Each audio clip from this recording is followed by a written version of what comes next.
Good morning, everyone, and thanks for joining us for a discussion of the recently released Trump National Defense Strategy. I mean, we all know that the recent weeks have seen the release of two seminal strategy documents by the administration, a new national security strategy and the new national defense strategy. If you keep up with the assessment of these documents among the national security community, you probably noticed that the national defense strategy that just came out recently was a little better received than the new national security strategy. In a way, that kind of makes sense because, as we all know, the national security strategy is a whole of government document. A lot more agencies and individuals have chops on it. Therefore, it becomes a little more of a patchwork or polyglot, where in this case, the national defense strategy is very much the thinking of one person, Secretary of Defense Mattis. In a couple of ways, the new national defense strategy was at least transformational, if not revolutionary. I think the two key premises of it are, first of all, that the United States is emerging from what the strategy calls a period of strategic atrophy, and it goes on to say that our competitive military advantage has been eroding. Second of all, and maybe more important, it states clearly that interstate competition, not terrorism, is now the primary concern for U.S. national security. So from those premises, the objective of the new national security strategy is, quote, a more lethal, resilient, and rapidly innovative joint force combined with a robust constellation of allies and partners. And the goal is to attain a decisive advantage for any likely conflict. And it specifies that this will particularly play out in three key regions: the Indo-Pacific, Europe, and the Middle East. So what we're going to do today is not to have a traditional noontime lecture on the new national defense strategy, but our intention is to have a conversation or discussion. So I'm joined by three of my colleagues from the Strategic Studies Institute, from the end down, John Deni, Chris Bolan, and Nate Freier. All are strategists, deeply experienced strategists, but they all have three very different kind of regional and functional perspectives on the national defense strategy. So what we're going to do today is each of them are going to give just a couple of minutes of opening comments focused on what they see as the strengths and the potential shortcomings or weaknesses of the new national defense strategy. Then we're going to embark on a discussion. So I'll kind of turn it over to you, allow you to make comments, to ask questions for any of my colleagues here, and we'll kind of see where the discussion takes us. I know you have a presentation coming up at 1300, so we will end promptly at 12:45. Okay. With that said, John, why don't you kick us off with your take on the new national defense strategy? Actually, I'm going to defer to Nate first. Nate, if you don't mind. Well, I'm going to give it to Chris then. Oh, okay, fair enough. We rehearsed this at great length. As you can see. So I think I'm going to start with an anecdote that I think actually is pretty appropriate to what we're talking about today. I mean, and it helps. It actually. In large measure, is the thing that I find most refreshing, frankly, about the strategy. When we actually did some pretty significant risk work on behalf of DoD last year, in which you all, students know as the IRP program, but we did a risk report last year on behalf of DoD, and we used the term in the title of that project, and in the course of that work, we used the term post-primacy.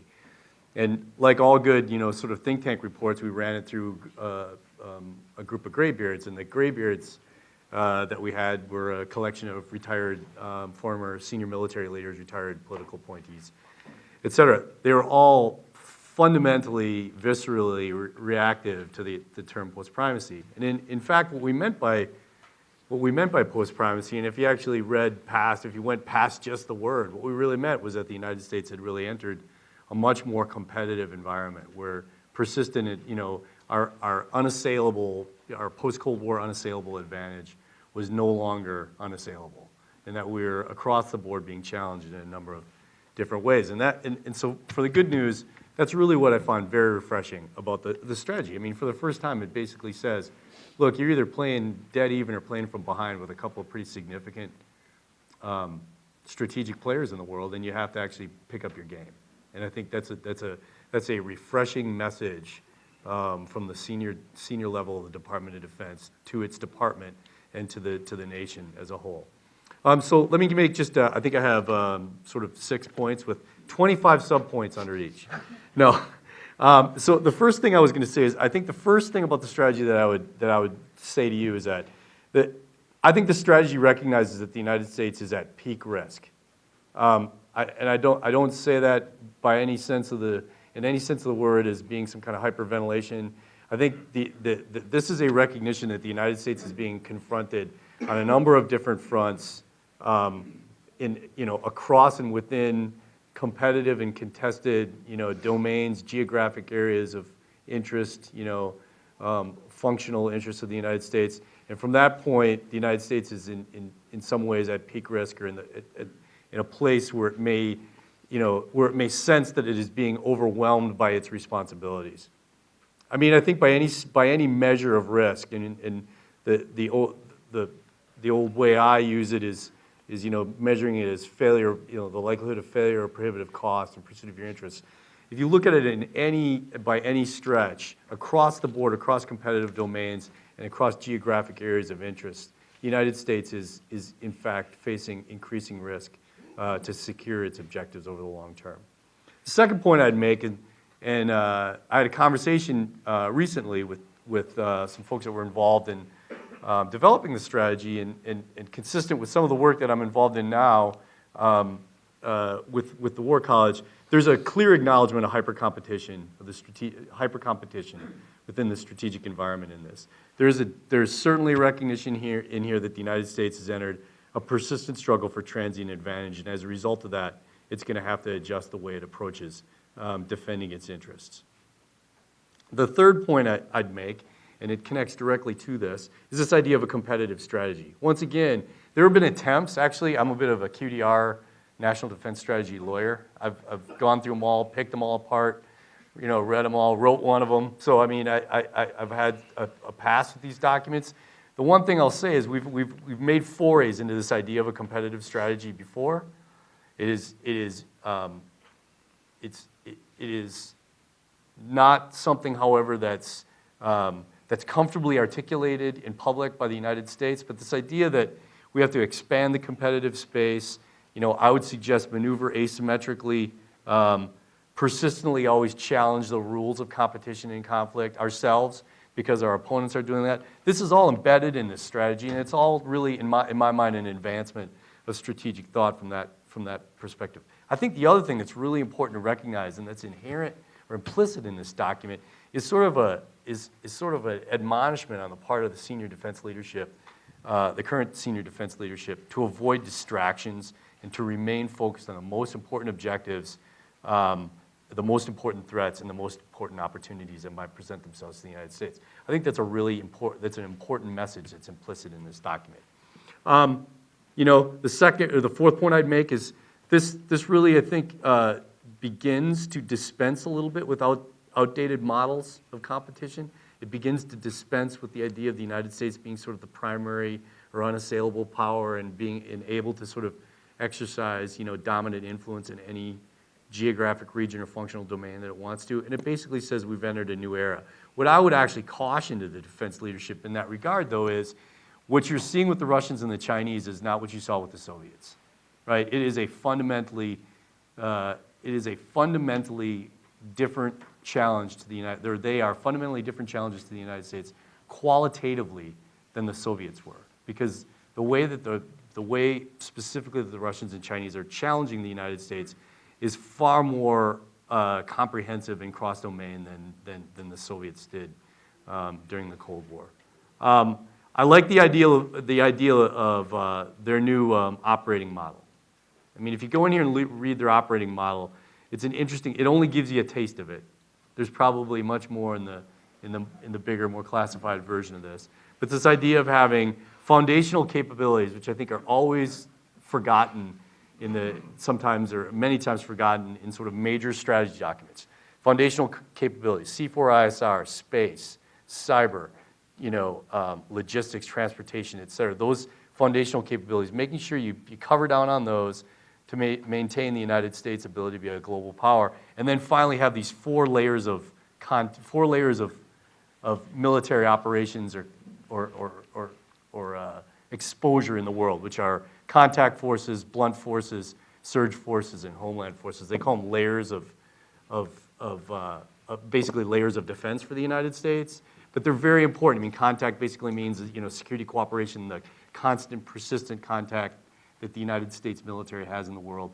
The blunt sort of layer is that layer forward basing and forward military capability that would be there to do deterrent and immediate reactive operations. Obviously, surge is coming from both the homeland and elsewhere to an area of conflict and actually changing the dynamics, and then the homeland, obviously protecting the homeland. Now, finally, let me just talk about the Asia Pacific in particular, because I think that this is obviously one of the two more important areas. What's important to understand about the Asia Pacific, and specifically the Chinese, is the way they operate in general is, number one, they create space with asymmetric, non-military, and alternative means. That's their first step. Second, they consolidate their gains with political agitation, lawfare, infowar, paramilitary operations and activities, et cetera. The third thing they do is they militarize their gains and they increase risk calculations on the part of the United States and their partners in the region with the promise of making those gains irreversible. And then finally, they prevent further interference by the United States and its partners in trying to reverse those gains with what I would call significant over-the-horizon military capability, which again sort of raises risk to another level. What does that require of the United States? That requires, for the United States, my suggestion is, and sort of implicit in this if we want to get back into a competitive strategy, is that there has to be a dramatic public offensive reentry of the United States into the PACOM AOR. And by offensive, I don't necessarily mean, I'm not talking about the Battle of Midway right now. What I am saying is we have to be much more assertive and much more deliberate in the way we re-enter the region publicly. We need to engage more actively with our allies. We need to establish more collaborative, as they call it, networked defense relationships with our allies in the region, recognizing that the central focus of our presence in the region is to retain our position vis-a-vis the Chinese. I think our first step in this very public, dramatic reentry into the theater is becoming a much more active and much more competitive gray zone actor. We are being, essentially outmaneuvered in gray zone, and we certainly need to become more adept at doing the same. And finally, in my mind, there are four areas of growth, not just in the Pacific, but not just in the Pacific in general, but overall in the defense enterprise that we need to focus more on: cyberspace, electromagnetic spectrum, and what I increasingly call the influence space, or what we call the influence space. I got some of the IRP guys in here. The influence space is sort of that soft area of ideas that we are actually losing fundamentally. It's not militarized space right now, but it's certainly a place that the military and the defense enterprise has to become more resilient. And with that, I will yield. Please. Okay, I'll make one strategic, maybe observation at the strategic level. Maybe we can get some discussion going with Nate here. And then I'll just give you a minute or two on kind of my assessment of what the implications for the NDS tell us about American strategy and policies in the Middle East here. At the global level, I mean, all strategies have risk, right? And a lot of folks have really welcomed the focus on competition. And we know from Clausewitz, I mean, that is essentially what strategy is, right? It's a game of competition with an opponent or set of opponents. And he likens it to a wrestling match. So you're constantly seeking advantage. So a lot of folks have really welcomed that. But as with anything, there's always a downside to that as well, right? Competition can become a self-fulfilling prophecy, right? So even after the Obama administration announced their pivot to Asia, a big focus of their attention was attempting to convince China that this doesn't mean we're trying to contain or fight you in the Pacific. And did that contribute to some more of the aggressive Chinese behavior in Asia Pacific? Maybe, maybe not. But there is that risk. And I think, while competition is an essential feature of the security environment, so too is cooperation, particularly on global security issues like terrorism, non-proliferation, drug, criminal networks, space, et cetera. So inherently, you also want to be looking for opportunities to positively engage folks, even those folks who are considered your adversary or your strategic competitor. And just a couple examples, I mean, certainly Russia and China are both going to be key players if we're in our competition with Iran. So we need their support in that regard. China will obviously be a critical player in terms of how the situation with North Korea gets resolved or not. And Russia and Iran are both going to have something to say about a political resolution if it ever comes in Syria. So we also need to consider those opportunities as well to engage even with our strategic competitors. In terms of the region, folks look at the national defense strategy, particularly with the downgrade of terrorism in terms of our list of priorities, with a little bit of concern, right? That essentially, folks are interpreting that as further evidence of a disengagement from the region. That's going to be much harder to do than it is to talk about. And just take a look at what the Trump administration's policies, as opposed to kind of verbal strategies, have done, right? We've seen an uptick in military operations in Afghanistan, Iraq, Yemen, Syria, across the board. So disengaging from the region, given that threat of terrorism, is going to be really, really tough to do, even though I think on balance at the strategic level that makes sense. I mean, we had terrorism and counterterrorism as a focus of U.S. strategy post 9/11, and that was certainly an understandable position. But if you take a look at kind of what we've accomplished or not, I mean, at the end of 2001, after we had ousted the Taliban from Kabul and Afghanistan, Al-Qaeda had been reduced to a couple hundred fighters hiding in Tora Bora in the hills, right? Well, what's the terrorist threat now after 16 years of a war on terrorism? Well, we've got Al-Qaeda affiliates in Yemen, Libya, Central Africa, expanding into South Asia as well. And we've got tens of thousands of ISIS fighters, many of them foreign fighters, with a prospect of returning back home to cause chaos and damage. So I think we do have to take a look at, okay, how effective has that been? Now, given that terrorism bumps down the priority list, it's obvious that U.S. policy and strategy is going to be focused on containing, deterring, and actually rolling back Iranian influence in the region. And that, in large measure, is certainly understandable, and there's a strong strategic case to be made for that, with Iran as kind of the most powerful state-based actor in the region that's attempting to counter U.S. influence and actually roll back our influence. The one thing I will say in that regard, though, is I think they misdiagnose the sources of instability in the region. When they say Iran is the primary source of instability in the region, that really misdiagnoses the problem. I mean, the problem in the region really is domestic, right? It's a political repression, it's the corruption, it's the failure of economic models and systems that has led to the uprisings in Tunisia, Egypt, Libya, Yemen, Syria, Iraq, and even extended to Iran, right? So that's the primary source of instability, although certainly Iran seeks to take advantage of that, and we need to develop strategies and policies that will actually seek to roll that back. But with that, I'll just close and turn it over to John. Thanks, Chris. Thank you all for coming to our discussion here. For those of you that don't know me, my name is John Deni.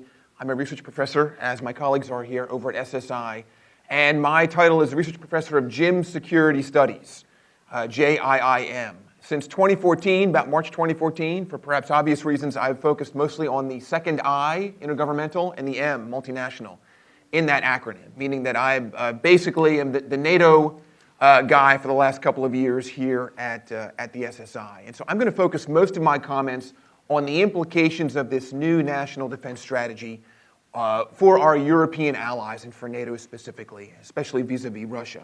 Let me begin, though, with one meta-observation, a broad meta-observation, and that is the physical document, or the PDF, right?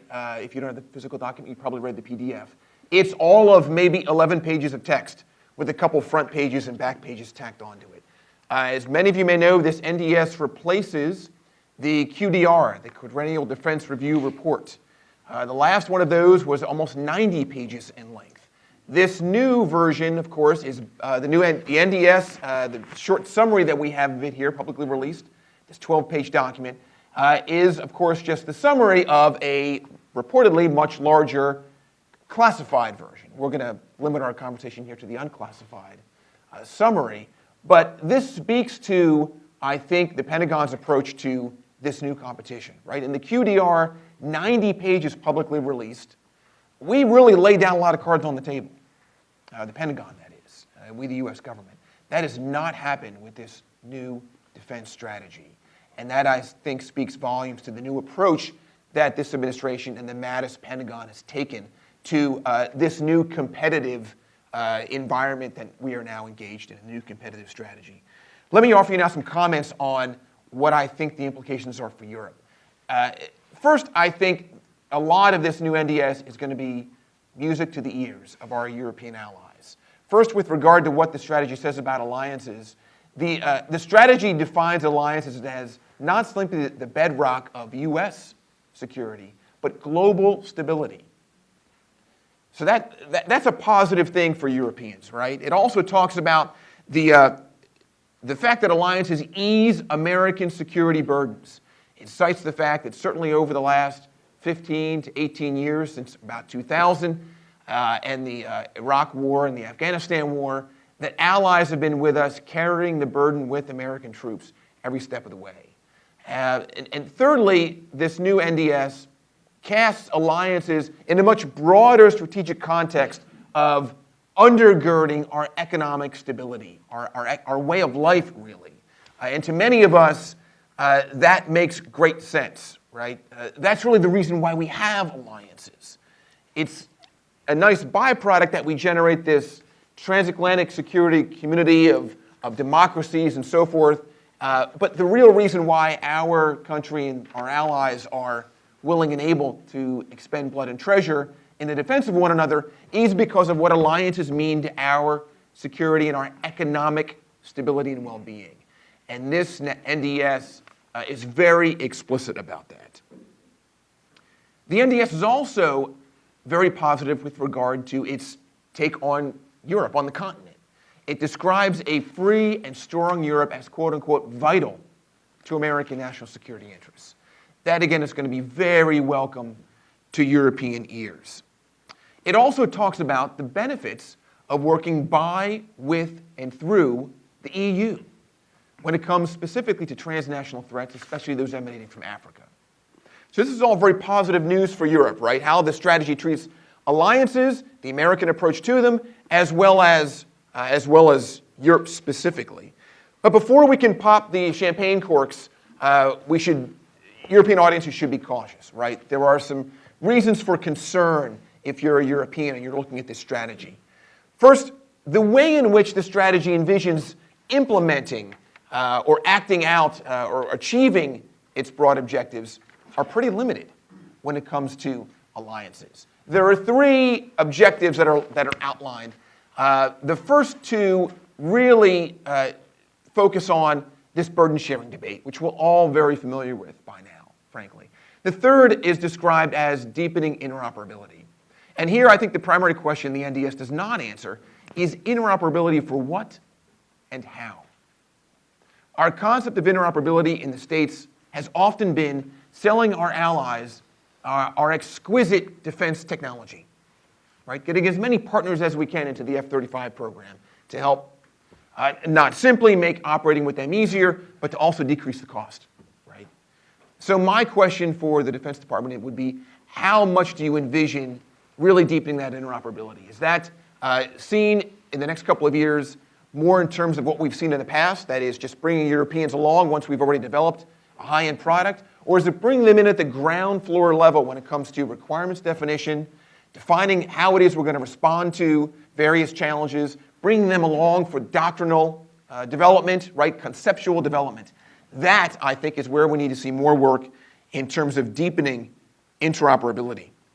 Secondly, there's really no conceptualization outlined in the document for how we go about achieving or implementing this competition versus Russia.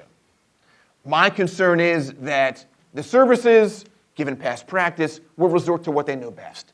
And that is to visualize the competition against the Russians as an armor battle on the plains of Central Europe, right? Preparing really for the high-end fight. I think that's necessary but insufficient for the tasks at hand. And I would caution the services to think more along the lines really of this asymmetric fight that Nate was talking about. Really the fight in cyber, the fight in the information space.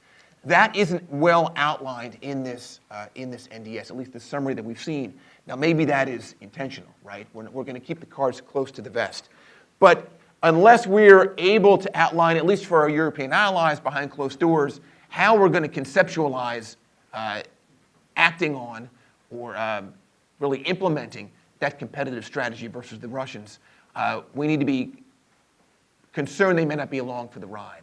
Now, I'll give a plug here for my most recent publication, a book out last fall on NATO and Article 5, in which I actually offer a couple of very specific policy prescriptions for how we can compete with the Russians, not simply in the military space, but also in terms of economics and diplomacy and so forth.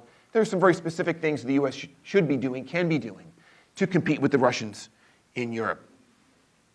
Finally, if I'm in Europe, one of the things I'm most concerned about with regard to this strategy is the gap that we still see, the divide between pronouncements like the NDS and to some degree the NSS, the National Security Strategy, as Steve outlined, released in December, the gap between that and the scar tissue that our allies have sustained, at least that's their perception, right, at the hands of the senior-most political leaders of our country, right? We can't ignore this elephant in the room.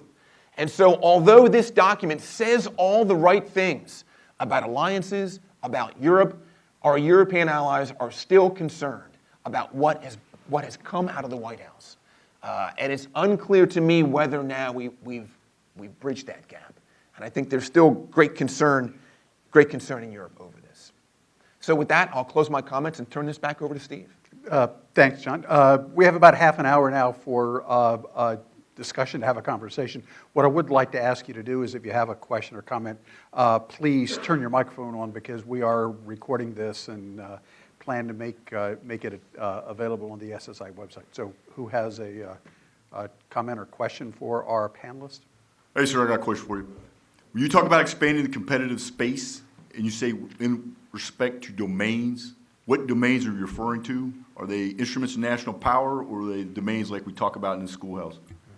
Well, it's both, right? So I think that's a great question. First of all, thank you for that question. I mean, I think, look, if you're gonna, I just wrote down in my book as I was sitting here thinking, if you want to be a 21st century great power, you better start acting like one, right?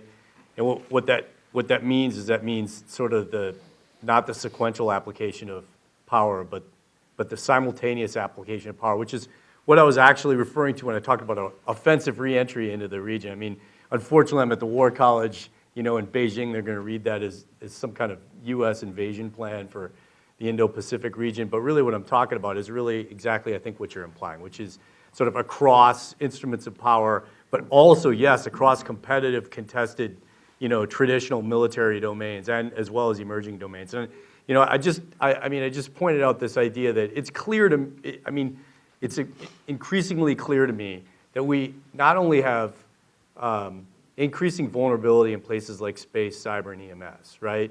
But also those are areas those are areas for significant growth as well, right? And so as we go forward in the military sphere, not only do we want to be doubling down, or maybe we shouldn't be doubling down on some of our more traditional capabilities, but we also have to spend a lot of time thinking creatively about space, cyber, and the EMS as well. Just to jump onto that, I think I want to grab onto what Nate said about expanding this into the cyber realm, for example, right? We've only very recently, at least in the West, become comfortable with offensive cyber operations and talking about the fact that, yeah, we might engage in that sort of stuff. NATO's come out just very recently, just a few months ago, I believe, and said that they were going to, at least on a national level, they're going to begin to examine this more closely. We've got a really engaging debate, for those of you that are aware of this or follow it, within academia, within the national security academic community, over whether and how there should be offensive cyber operations. And there's great concern, of course, that still exists within our government over whether we should be throwing rocks while we live in glass houses. I think we need to become much more comfortable with, certainly in the cyber realm, but also in the information space, about being more offensive and competing in that way, in that realm. I just need to add to that too, because here's the problem. I mean, here's the fundamental problem.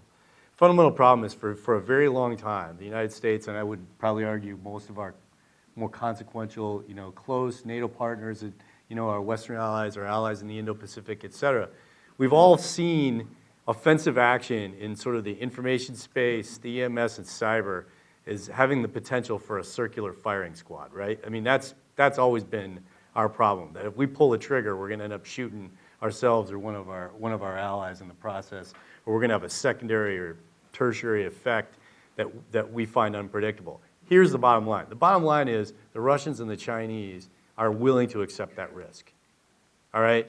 And because of that, they have the strategic initiative in those realms. And so we really have to start thinking more creatively about that. But along those lines, we talk about expanding the competitive space. How do you see U.S. government being able to do that from a defense strategy with all the other instruments in national power?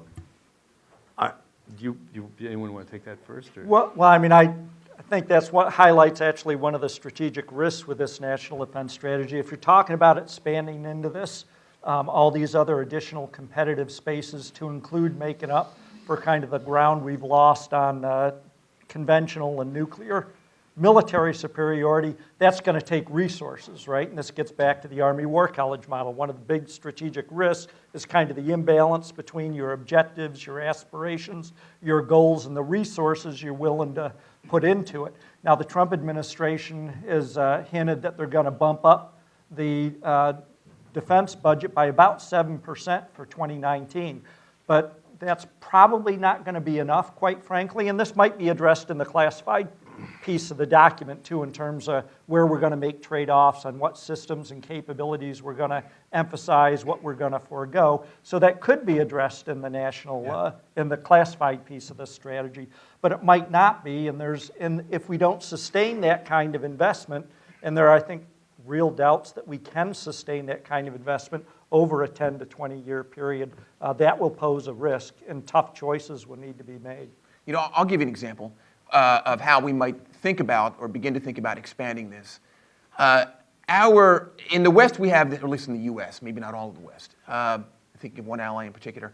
In the U.S., we have this really solid firewall between what we do in our military vis-a-vis cyber operations and the private sector, okay? And what I mean by that is we don't conduct cyber operations, our military doesn't, for the benefit of commercial enterprise in this country. Our adversaries, the Chinese and the Russians, especially the Russians, but certainly the Chinese also, they've got no compunction about doing that, right? That is their SOP. That's what they do day in, day out. So I think we need to begin to question whether or not it makes sense to maintain that kind of firewall. That could be one example of how we need to maybe take on some more risk, maybe also learn from our adversaries in terms of how to better compete in this environment, how to better utilize the military tool, frankly, in that competition. So now I'll add one last point on that, because this is, in fact, the $1 million question that you ask, right? So in some work we did a couple of years ago on gray zone challenges, we essentially said, look, the Chinese, and especially the Chinese and the Russians especially, right, are employing a set of methods and capabilities that we were quite adept at employing during the Cold War, right? We were a consummate gray zone actor against the Soviets in the Cold War. I mean, we did not beat the Soviets with overwhelming military force. What we did is we beat the Soviets with the promise of significant prohibitive military cost, and we maneuvered against them in the economic realm, in the political realm, and in the information realm. And so we were very good at this at one time. And at some point, after 1991, we lost our ability to compete like that. And it's because of, the other thing I wrote down initially is, are we really emerging from a period of strategic atrophy, or are we still right in the middle of it, right? Because we are just still in this process of self-congratulation that we beat the Soviets. Yeah, but there's one important exception to that, Nate, and the NDS recognizes this. We talk about our soft power, right? We've got alliances. The Russians and the Chinese don't really Absolutely. have that. Absolutely. And we need to think of our alliances, and I think the NDS is spot on in this regard, as one of our asymmetric advantages. Yeah, absolutely. Right? Now, That's a whether we're pretty- leveraging them appropriately, Yeah. that remains open to debate. That's probably a principal advantage. But this is still a significant advantage we have over the Russians and Chinese. And let me just kind of add that if you haven't read the Gray Zone Integrated Research Project report that Nate led a couple of years ago, I would really commend it to you. It was a very important work. Okay, in the back row back here. Yeah, John, just to pull off of that thread, I don't know if strategic atrophy is a direct result of self-congratulatory or how we emerged, but it can also be a derivative of current and steady state operations of what we're seeing. Oh, And yeah. I'll harken back to the chairman of the Joint Chiefs of Staff, who opened his comments when he addressed the War College as far as the operational tempo. So when we start talking about current operations, steady state operations, a shift in focus and the challenge in terms of capacity, and we're looking at the force of the future, how do you roll back strategic atrophy while also sustaining current obligation and requirements on the global stage? All three of you highlighted the instability areas in various regions, but what I'm trying to reconcile, because there's a litany of joint operating concepts and things of that Yep. nature, and some are in the black as it relates to the NDS and the NSS, some are not, parochialism from services. So my question is, to pull on that, okay, it sounds good, it's a great framework, but it is it operationally, not at the operationally, even feasible for implementation and advancement beyond just being a document on the high side? Yeah, I think it's not. I think you got to give up stuff. We can't do everything, right? I mean, you all know better than anybody, right, that you're stretched thinner than you ever were. You're stretched thinner now than our military has been in decades. And so things have to fall off the plate.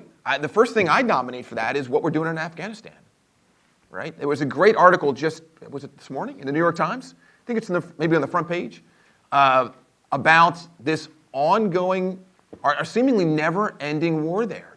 Our colleague, Chris Mason, wrote a book a couple of years ago on the prospects for that war, and Chris is turning out to be a prophet when it comes to this war. And that is namely a never-ending struggle for advantage and victory that we're going to have a hard time achieving, despite the rhetoric and the efforts of now, 3 different administrations. The Taliban is not an existential threat. And so that's one area in which I think we can begin to dial back our expectations and dial back our commitments. Sir, right here. Go ahead. I'm Colonel Okada from Japan. I have a question about alliances and partnership between the U.S. So one of the critical points of the NDS and the NSS alliances and partners. So what's the U.S. expectation from the alliance and the partner, and what's the best way to leverage the alliance and the partner's power? Go, Nate. Yeah, so thanks for the question. I'll start with that. Good to see you. The first thing I would say, I would frame it differently. I think that, and John, I think said this pretty well at one point in his discussion. I think it starts with sort of federated risk assessment on the part of the United States and its allies. And what I mean by that are federated sort of visioning, right? So instead of the United States having expectations of its allies, I think we need to start getting in the business of having expectations of one another, if that makes sense, right? Because I think that we're in a different place. We're in a different competitive environment now. I mean, as we've talked about in the Pacific, right? We're going to have to take a networked approach. They say it in here. We thought of it first, darn it. But they're going to have to take a networked approach to how we sort of deal with the China and North Korea problem in the Pacific. And it's not going to be a NATO-style approach where you have unified command and control, a unified alliance structure. It's going to be more individual nation states operating according to a common set of objectives and according to common principles, but not necessarily according to a common, unified plan, as it were. And I think so. It starts with sort of what we expect from one another, and a two-way dialogue between us and our allies on how that occurs. Yeah, I think that's certainly part of the equation, and I think at least the NATO alliance does a pretty good job of that in terms of providing a forum for political consultations. The second term of the Bush administration, George W. Bush administration, saw a return to using the transatlantic community not simply as a forum for dealing with things going on in Europe, but a forum for dealing with security issues beyond Europe. And I think the Obama administration continued with that trend. And I think that's something that we can continue to do. We need to remember that many of our European allies and our Asian allies, they've got security horizons beyond their immediate neighborhood, right? Certainly the Brits, the French, the Germans, even the Dutch, if you read their national security documents, strategies, they conceptualize their security far, far beyond the Mediterranean and the North Atlantic. We need to leverage that and take advantage of that and bring them into conversations about what we're doing, whatever it is we are doing elsewhere in the world beyond Europe. But more specifically than that, than this pulling European allies into our conceptualization of strategy and risk and challenges and threats, is pulling them into our conceptualization of operations and of means and ways. And by that I mean, I mentioned earlier that we in the U.S. tend to think of interoperability in terms of the platform, right? Do the Europeans or the Japanese or the South Koreans have the same platforms we have? And that's important, but we need to go beyond that and realize that many of our allies, including those with some global security horizons, aren't going to be able to afford to keep up with us. In the most recent iteration of this, we called it the third offset. Now that phrase is dead now, thanks to the fact there's a new administration, but there'll be a new phrase for it. We used to call it the revolution in military affairs. We called it transformation. It's really the American way of war, in my view, and that is a reliance upon technology to achieve a qualitative advantage instead of a quantitative one. Our European allies, and many of our allies around the world, have a different view on how to go about achieving that qualitative advantage. And it often doesn't involve the most expensive platform that we can possibly come up with.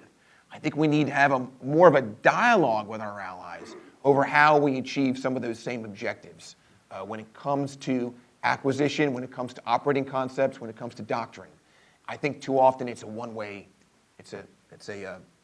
we're dictating to the allies instead of having a real conversation.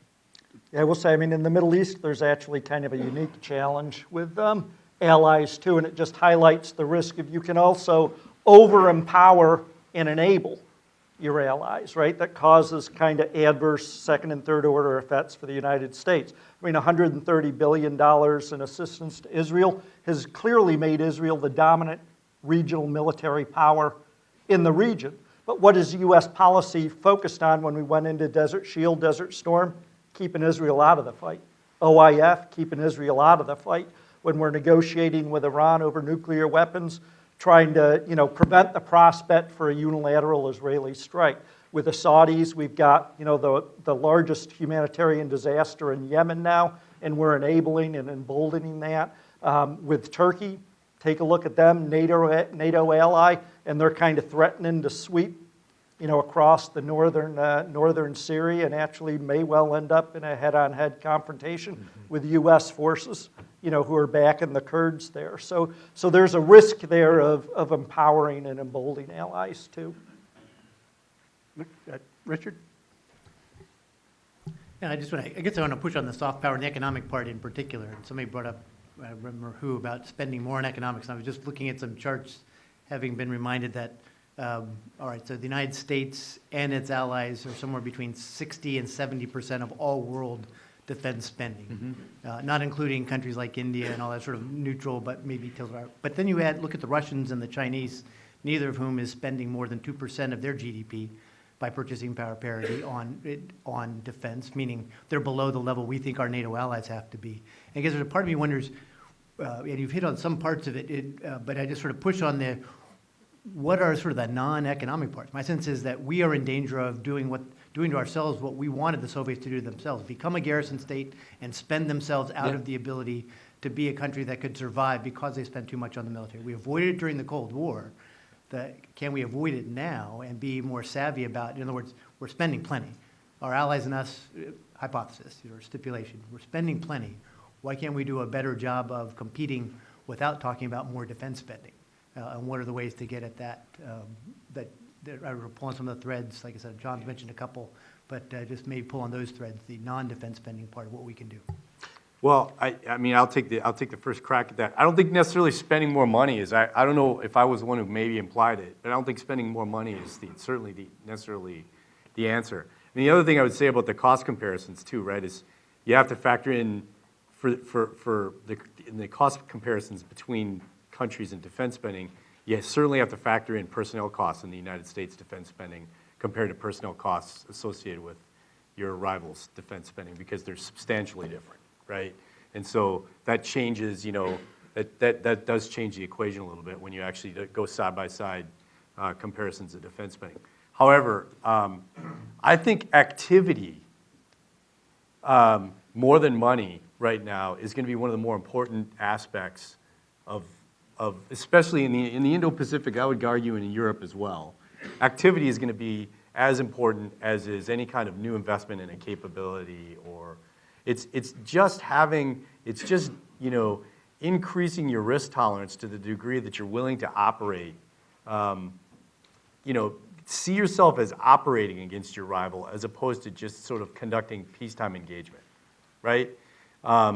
In a military sense. You could also see that in a civilian sense. I mean, one of the things I think this will support in a way what you asked, but will also answer another question. I mean, one of the ways that you can expand the competitive space, for example, is start thinking innovatively about using, the Chinese, for example, are very good about using their coast guards and maritime militias, right, to sort of defend their territory. And our allies are also using their white hulls to defend their territory in the South China Sea, East China Sea, et cetera.